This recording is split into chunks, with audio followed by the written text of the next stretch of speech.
Alright guys, here we are from Android Authority. We're reporting live. We're set up here in Hong Kong. We've been here for the iPhone launch. We've been able to secure an iPhone. We did a nice drop test on an iPhone several hours ago, and now we have another iPhone that we're looking at to compare arguably two of the best smartphones on the market today. Everyone wants to know, what's the heavyweight? What's better? Now in terms of their physical footprint, we can see that they're actually relatively similar. Obviously significantly slimmer, but in terms of the height, the iPhone 5 and the S3 are quite similar. Now, there's physical dimensions for the S3 are 5.39 inches by 2.8. Now in terms of thickness, we have a 0.34 inch profile, making it remarkably thin for a device of its stature and size. The iPhone 5, on the other hand, is 4.87 inches long. It does have a width of only 2.31 inches, and its thickness is 0.3 inches.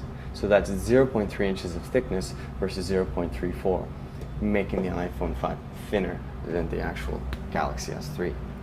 Now, in terms of the weight, the iPhone 5 is going to be weighing in at 112 grams, making it remarkably lighter.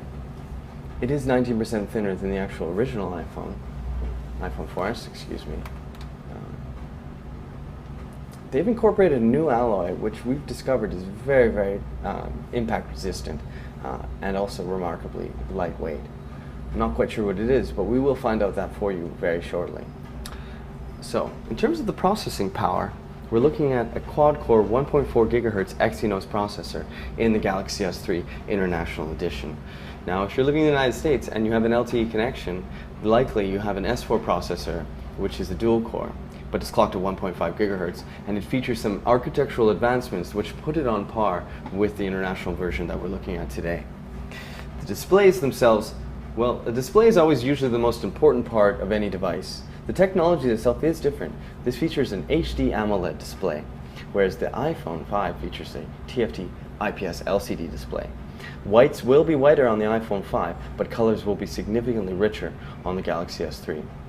The operation on both is remarkably smooth, as they are leading-edge, high-end devices from two manufacturers that capture collectively over roughly 68% of the smartphone market.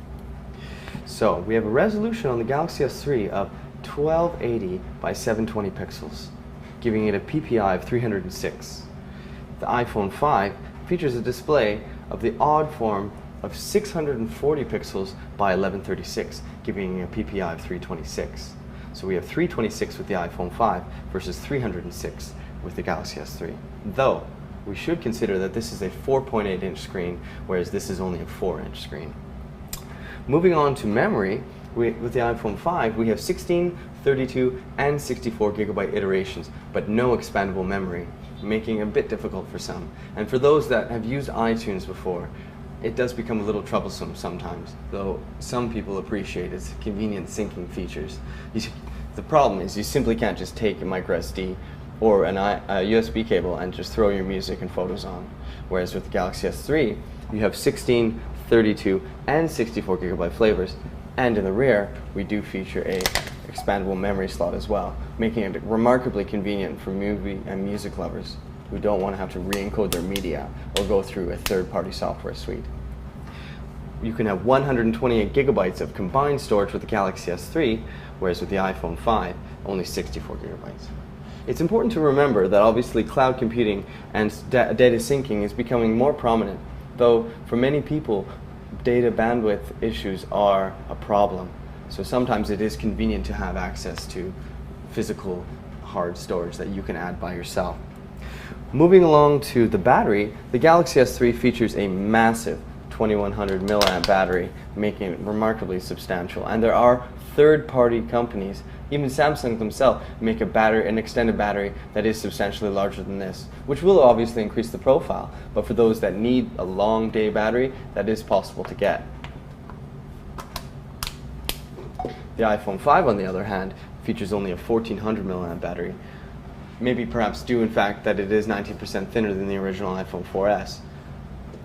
We'll be testing it thoroughly to see how it holds up under intensive web browsing and multimedia consumption, as well as with overall talk time. So, moving on to the rear camera, both feature very similar 8 megapixel cameras. This has an f2.4 camera, this has an f2.4 camera, whereas this has an f2.6 camera. Arguably, the iPhone 5 will be able to take pictures on par, if not better, and we will be testing the low light situation, which they've claimed they've been able to improve through a variety of hardware and software improvements. Now, moving along to the front-facing cameras, we have a 1.9 megapixel camera on the Galaxy S3, whereas on the iPhone 5 we only have a 1.2 megapixel camera. The Galaxy S3 also features NFC technology for Google Wallet and for other short-range connectivity technology like Galaxy S Beam, where you can share contacts and information simply by tapping two devices together, making it quite convenient. It only will work with Samsung Galaxy S3 so at this time. The iPhone 5 sadly does not feature that. Now there are LTE variants for both. The iPhone 5 is in fact capable of LTE and also HSPA connectivity. So it has some really unusual but also more advanced connectivity features baked into the SoC itself. Otherwise, completely different operating systems. This is an Android device with Ice Cream Sandwich with the Jelly Bean, the latest version of Android that's featured in the the Nexus 7 to come soon, we've been told. And this iPhone 5, it features iOS 6, which is the latest version of Apple's operating system for mobile devices. The price of the devices varies by market. It's been quite expensive for us to get this iPhone 5 here in Hong Kong, but in the United States it will be launching at $199, $299, and $399 price points, 16, 32, and 64 gigabytes respectively, on a new contract. To buy the device unlocked, you're looking at upwards of $700. Other unique features include the fact that the Samsung Galaxy S3 is capable of wireless charging, albeit with a separate backplate, whereas the iPhone 5 is not. In addition to that, of course, we have a micro USB plug-in on the Galaxy S3, making it capable for you to connect to a computer for simple uploading and downloading of data. Everything needs to go through iTunes with the iPhone 5. Now, the Galaxy S3 is the best-selling Android phone of all time. It has been able to sell over 20 million units since it was launched in June, and this video is being recorded on September 21st, making it the best-selling Android device of all time. Now, the iPhone 5 was able to sell over 2 million units within 24 hours of it going up for sale, so it will be interesting. It will likely be the best-selling mobile device, smartphone mobile device in history, but that remains to be seen. Some people think of it as a minor upgrade, but when you compare it to the iPhone 4, it does feature substantial aesthetic, hardware, and software improvements, so it definitely is a true successor to the iPhone 4S.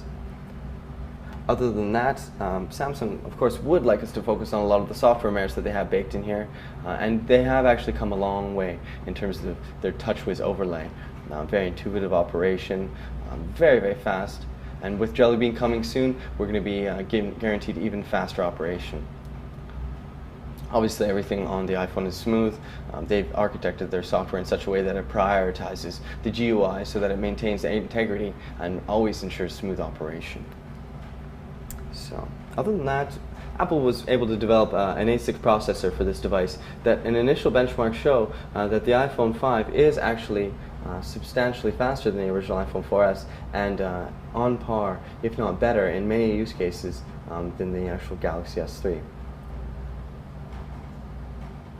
So, basically guys, these are two of the hottest phones in the world right now. If you're looking for one with a larger footprint, rich colors, fast processing, and great optics, the Galaxy S3 is a safe bet.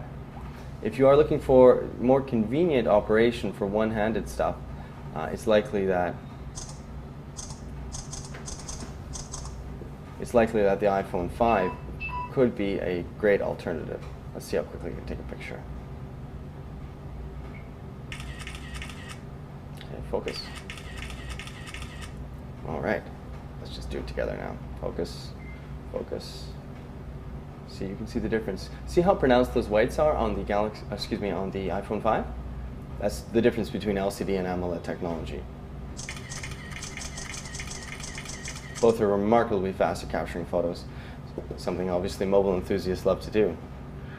Browsing something simple like the gallery. Let's just see here. Fix the profile. Thank you. All right. Now, both appear to be very satisfyingly fast, and definitely.